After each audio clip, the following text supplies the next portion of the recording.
things aren't going to be okay, at least not for a while. But I've got 3 little practices or rituals that can help you keep yourself grounded and keep your thoughts from spinning out of control. Hi, I'm Jeremy. I'm a deep skeptic, also a pastor.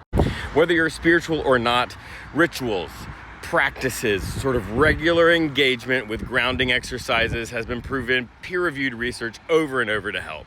So that's what these things are. And you can make them spiritual because I'm a pastor, I'm doing that thing with you. But if you are not a spiritual person, they can still help. One of the oldest of these practices is actually what now people would call intention setting at the beginning of the day. I would say like a recentering at the beginning and the end of the day. But in the Old Testament, there's this prayer that God tells people to pray at the beginning and the end of every day. Now, that prayer is, love the Lord your God with all your heart, mind, soul, and strength. But that's not what I'm encouraging you to do. I'm encouraging you to find something, the thing that you want to be in the world, and at the beginning of the day, say it. Like, I am calm, cool, collected. I am centered. I love my kids. Whatever it is, you can say it as a prayer to God, or you can just say it as a centering, grounding ritual right at the beginning and the end of the day. And this really does help because what it does is it helps orient your brain around a thing that you are wanting, a positive, good thing you want to be, you want to do in the world, and it does it every single day. And it does that at night, and so it bookends your day in a positive, good intention space. The next 2 are for when things get really out of control.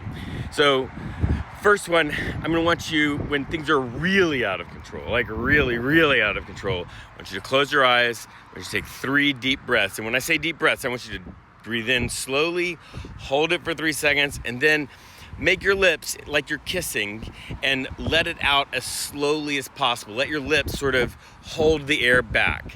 And then after you're done with that, it's really easy. It's another 3 things. What you're doing is you're grounding yourself in the physical space where you are. You're stopping, you're focusing your mind, and you're stopping letting everything go away with you.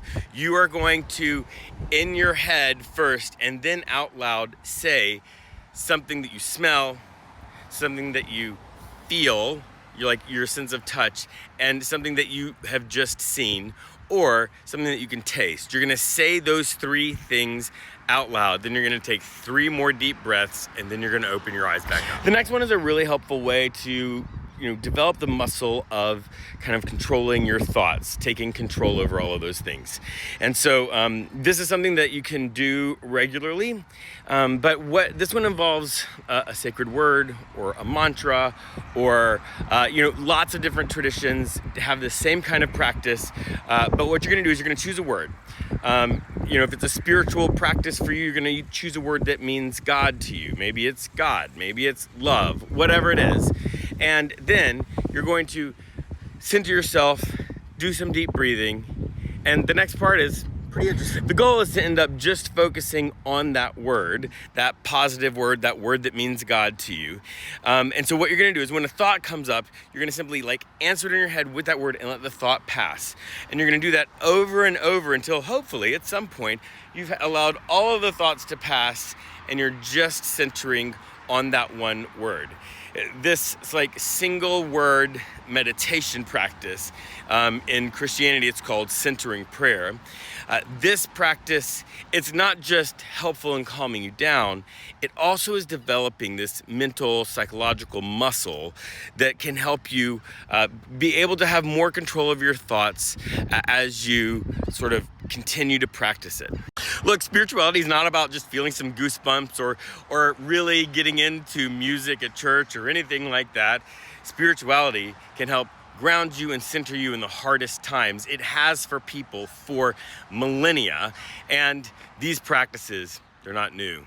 They're practices that have been developed over that same long amount of time and have proven to help people get through way harder times than we're going through right now. So I would say just try them.